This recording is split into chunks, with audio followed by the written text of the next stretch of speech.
escuchar, vamos a escuchar a nuestro querido capitán, porque es el único capitán que tenemos, Julio Alberto Martínez. Compañero Julio Alberto Martínez. Gracias, Susi. Gracias a todos los amigos y amigas que están en sintonía con El Sol de los Sábados, el programa más influyente de los fines de semana, influyente y plural. Señores, un experto en liderazgo e historiador, James MacGregor Burns, escribió dos tipologías de liderazgo que se toman muy en cuenta en materia de administración y de liderazgo político.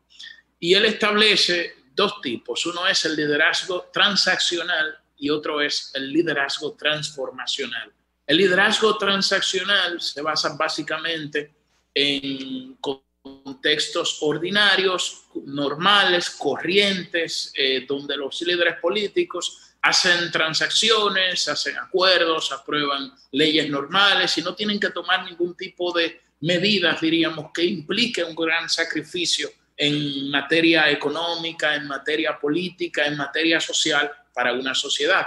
Y el liderazgo transformacional es un liderazgo más apropiado y lo recomienda para tiempos de crisis, que es donde se tienen que tomar las medidas trascendentales que marcan el tiempo político, el tiempo económico y el tiempo social de una nación. Y al liderazgo transaccional es al que se le atribuye mayor autoridad y legitimidad política para la toma de decisiones. Ahora, esa autoridad y esa legitimidad política es lo que se denomina capital político, que es lo que tienen que construir los líderes una vez asumen el poder. Es decir, que cumpliendo con las expectativas que la sociedad ha depositado en ellos mediante el ejercicio del sufragio en las urnas, ellos gozan de cierta holgura y de cierto capital que pueden sacrificar con medidas más drásticas y con medidas duras.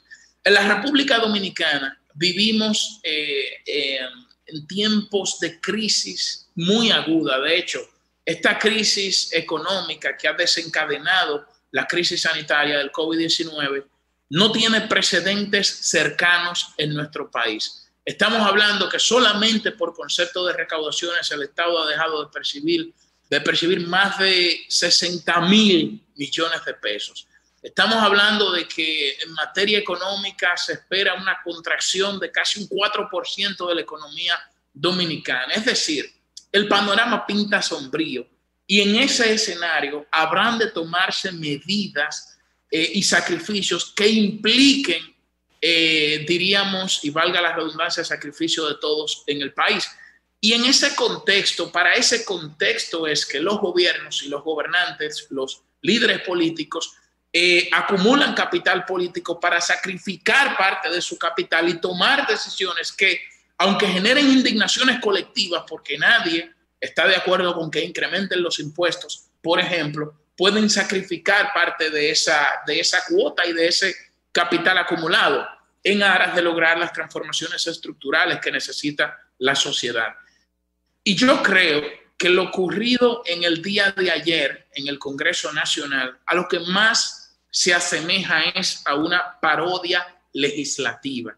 Se asemeja a una parodia legislativa porque estamos hablando de un Congreso instalado hace apenas 12 o 13 días que lo que sostenía y lo que planteaba era que no iban a ser un sello gomígrafo del Poder Ejecutivo, y me refiero a la mayoría del Partido Revolucionario Dominicano.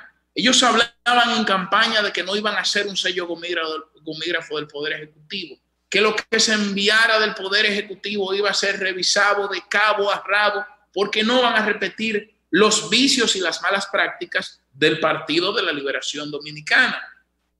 Y resulta que en el día de ayer se fue enviado al Congreso Nacional, al Poder Ejecutivo, bueno, fue aprobado en la Cámara de Diputados, la ley que modifica el artículo 7 del Instituto Nacional de Agua Potables y Alcantarillado, señores.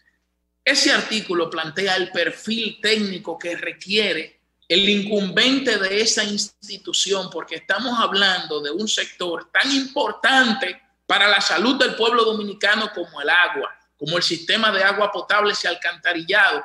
Y la propia ley establece un perfil de una persona que tiene que tener una especialidad en ingeniería sanitaria. Es lo mínimo que debe tener quien ocupa una institución como esa. Y esto no se trata de restarle mérito, ni de restarle competencia, ni de restarle integridad a Wellington Arnaud, que sé que es un joven sumamente preparado y que tiene el perfil para ocupar cualquier otra posición dentro del tren gubernamental. Pero esa requiere unos perfiles técnicos específicos que no pueden ponerse en manos de personas que no tienen un expertise en esa materia. Pero resulta que de manera sorpresiva, y diríamos que en un contexto donde se está hablando de la profesionalización de la administración pública, en un contexto donde se está hablando del adesentamiento de las instituciones públicas, de la eliminación de duplicidades, de la meritocracia como eje central y fundamental, que sirva de brújula para las designaciones en la administración pública, cuando se está hablando de tecnócratas que cuentan con un aval profesional para ocupar posiciones públicas, entonces se toma una decisión completamente contradictoria. ¿Y qué hace esto? Que provoca la indignación colectiva, la rabia de la gente y que comience a asemejarse al Congreso actual con las malas prácticas y los vicios de los congresos pasados, en este caso del Congreso del Partido de la Liberación Dominicana. Y señores, yo creo que si algo le conviene a este gobierno es precisamente acumular capital político para cuando tengan que tomarse las medidas que impliquen un sacrificio de todos los dominicanos. Pero lo que nosotros estamos viendo ayer es cómo se toma una decisión que a todas luces diríamos que penetra sin preservativos todas las características de las normas jurídicas de un Estado. De un Estado. Se supone que las leyes son impersonales, se supone que las leyes no pueden admitir ni privilegios ni discriminaciones, se supone que nadie puede legislar para crear una situación jurídica que favorezca con nombre y apellidos literal a una sola persona, porque eso entonces dista mucho de todo lo que se criticó y se cuestionó en el pasado proceso electoral. Y fíjense que yo aquí no vengo hablando sobre las cuestiones jurídicas, sobre la legitimidad de origen que esto puede tener, entre otras cosas. No, estamos hablando de las formas y del capital político que se ha de construir para el momento donde tengan que asumirse los grandes sacrificios que este país necesita. Ahora, yo quiero saber, por ejemplo, cómo nos puede hablar esta nueva administración del Congreso Nacional del respeto a las leyes o del contrapeso o de la meritocracia, o qué autoridad pudiera tener para hacer algún tipo de cuestionamientos en materia legislativa con esa parodia que realizaron en el día de ayer.